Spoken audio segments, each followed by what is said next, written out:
Hello good evening दर्शन नमस्ते।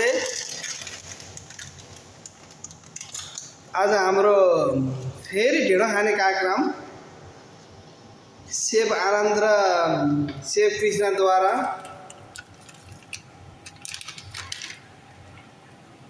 हेर्नु है ढिँडो घिउ हालेर घिउ त सर लग्यो पो हालिदिनु भयो त 14 दिनमा त सर लग्यो गयो त एकै ठाउँमा। है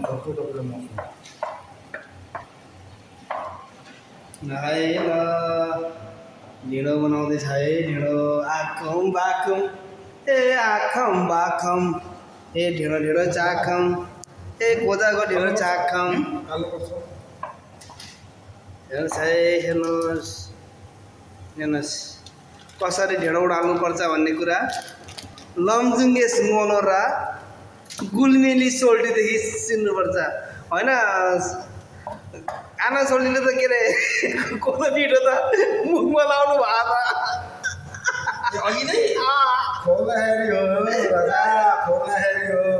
हेर्नु आजको कस्तो राम्रो हो मस्तीको भन्दा अहिले त गर्नु ग्यास भन्दा बाहिर गएको हो हात पोल्यो के यहाँ ठिक्क मान्नु न। अनि तपाईँ अनि बाहिर लगाइदिँदा अनि पोल्यो भने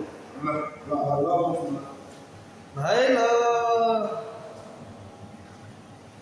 आखौँ बाखौँ ए कोदोको ढिँडो चाखौँ भाइ त मटनसँग है मटनसँग मटन करी खाइ त मटन करी त यहाँ छ नि। अब यहाँभित्र मटन करी अलिकति देखाउँछु होइन।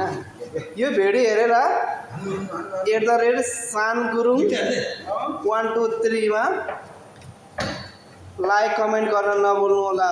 यदि सब्सक्राइब गर्नुभएको छैन भने सब्सक्राइब गरिदिनु होला अनि नजिकैको भएको बेललाई पनि टिडिङ टिडिङ गर्न नभुल्नु होला। धन्यवाद। हजुरहरूको दिन अथवा रात शुभ रहोस्। धन्यवाद।